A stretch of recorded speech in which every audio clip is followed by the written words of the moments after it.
മലയാളികളുടെ സംഗീത റിയാലിറ്റി ഷോകളിൽ ഏറെ ശ്രദ്ധിക്കപ്പെടുന്ന സ്റ്റാർ സിംഗർ സീസൺ 10 മാർച്ചിൽ ആരംഭിച്ചിരുന്നു. ഇനി ഷോയിൽ എന്ത് എലിമിനേഷൻ ഉണ്ടാകുമോ? ഇപ്പോൾ ഫൈനൽ ഓഡീഷനും ലോഞ്ചും പിന്നിട്ട് നിലവിൽ മത്സരത്തിന്റെ 6 എപ്പിസോഡുകൾ പിന്നിട്ടിരിക്കുന്നു. കഴിഞ്ഞ 6 എപ്പിസോഡുകളിൽ സ്റ്റാർ സിംഗർ ഷോ മുന്നോട്ട് പോയത് ഒരു മ്യൂസിക്കൽ പ്രീമിയർ ലീഗ് എന്ന കൺസെപ്റ്റിലാണ്. അതിലെ ഓരോ എപ്പിസോഡിലും ഏത് സ്കൂളാണ് വിന്നറാകുന്നത് എന്നതനുസരിച്ച് അവർക്ക് ഓരോ പോയിന്റ് വീതം ലഭിക്കും.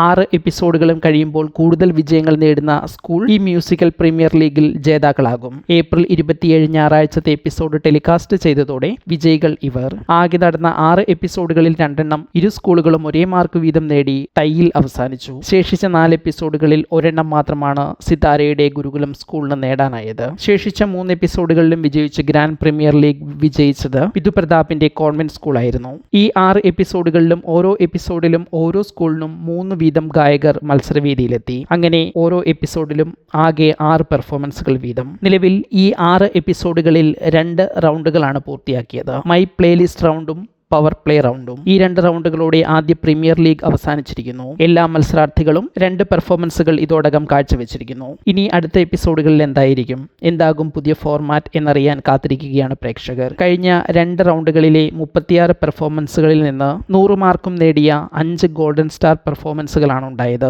അതിൽ ഭൂരിഭാഗവും ഉണ്ടായത് അവരുടെ ആദ്യ പെർഫോമൻസിൽ തന്നെയായിരുന്നു. ഇനി എന്നാണ് ആദ്യ എലിമിനേഷൻ എന്നും വൈൽഡ് കാർഡ് എൻട്രികൾ നടക്കുക എന്നും ആകാംക്ഷയിലാണ് പ്രേക്ഷകർ. 2 റൗണ്ട് കഴിയുമ്പോൾ തന്നെ പോയിന്റ് നിലവാരത്തിൽ 4ഓളം പേർ റിസ്കിലാണ് എന്ന് പറയാം. വൈൽഡ് കാർഡ് എൻട്രിക്കായി നിലവിൽ 5 പേരാണ് കാത്തിരിക്കുന്നത്. ആദ്യ റൗണ്ടുകളിൽ സ്കൂളുകളുടെ പെർഫോമൻസുകൾ എന്ന നിലയിൽ മുന്നോട്ട് പോയതുകൊണ്ട് തന്നെ വ്യക്തിഗത മാർക്കുകൾ ഏറെ ചർച്ച ചെയ്യപ്പെട്ടിരുന്നില്ല. എന്നാൽ ഈ വ്യക്തിഗത മാർക്കുകൾ മുന്നോട്ട് ശ്രദ്ധേയമാകുമോ എന്ന് അടുത്ത എപ്പിസോഡുകളിൽ പുതിയ റൗണ്ടുകൾ ആരംഭിക്കുന്നതോടെ അറിയാം. നിങ്ങൾ star singer season 10 show follow ചെയ്യുന്നവരാണെങ്കിൽ പുതിയ സീസണെ കുറിച്ച് നിങ്ങളുടെ അഭിപ്രായം കമന്റ് ചെയ്യൂ. ആരൊക്കെയാണ് നിങ്ങളുടെ ഇഷ്ടപ്പെട്ട ഗായകർ എന്നും കമന്റ് ചെയ്യൂ. സ്റ്റാർ സിംഗർ വാർത്തകൾ അറിയാൻ ഈ ചാനൽ സബ്സ്ക്രൈബ് ചെയ്യാൻ മറക്കരുതേ.